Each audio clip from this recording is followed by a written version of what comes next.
Hello. Today we're going to be learning about how to work with acute and obtuse angles and how to use a protractor to measure and draw those angles.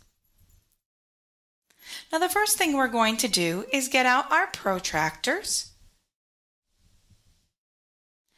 And by doing so, we're going to take our protractor and find the T mark or the hole, depending on your protractor, and line that up with the vertex of your angle.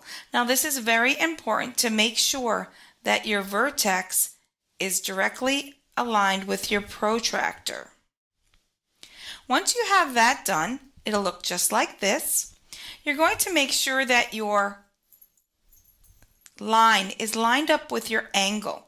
You see how this protractor can move? You want to make sure this straight line right here lines up with your angle. It needs to be nice and straight. Once you have that, you're going to come out to this side and find your zero track. And this time it happens to be on the inside. We're going to follow that around till we get to the other ray. And this angle measures 120 degrees because we're reading the inside track. Okay, let's take a look at another angle. Once again, we're going to take our protractor, ensure that the vertex is lined up with the vertex of the angle right here. We're going to follow out the first ray to the zero track. Once again, we're on the inside. We're going to follow the inside track till we get to the other part of the ray. We're going to look at this, and this line is about 52 degrees. Now, why aren't we using the outside track? Well, the outside track is only used when our rays come off to this side over here. And then we come back around and we look at the ray from this side. And we are going to see a few of those. So let's just take a couple acute angles and try to measure those. Once again, take your protractor, line it up on the vertex of your angle right here. Make sure your ray is completely straight at the zero line. Now this one is one of the ones we were talking about. We are now on the outside track. We're going to follow that outside track all the way back around to the other ray.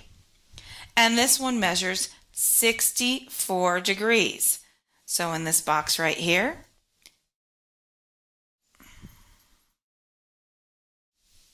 we can put in 64 degrees.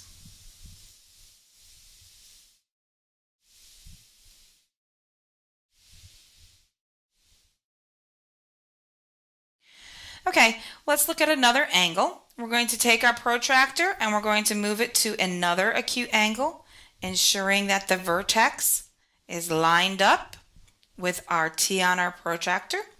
Our straight ray is matching our zero line. Coming back over here, we're going to follow the inside track once again, and we're going to go, this one's exactly between 10 and 20. Now look at these small degrees in here.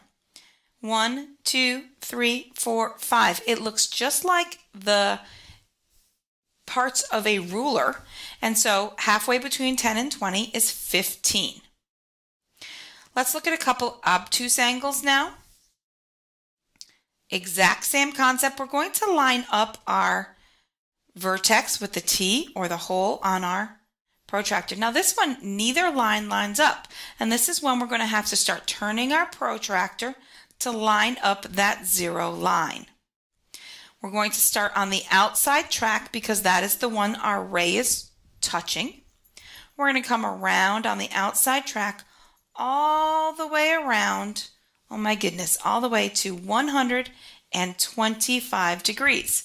Now, if this was your paper, you could actually extend your line a little bit so it passes the protractor. But because I have a nice protractor I can shrink, you can see how that goes exactly to 125 degrees. We'll try one more before I set you off on your own. We're going to move our protractor one more time to this angle right here, lining up our vertex.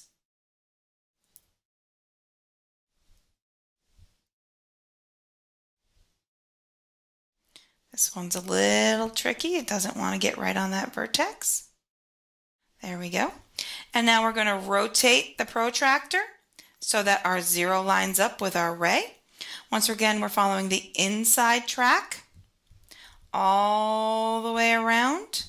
And this one comes to 135 degrees. Now that is your basics of how to use a protractor. You always line up your vertex with the T or the hole on your protractor. Then you line up your 0 line and then follow the track that you start, either the inside if you're starting on this side, or when we were on this one, the outside when you're coming this way. It's as simple as that. Now take out your papers and let's try this. Have a good day.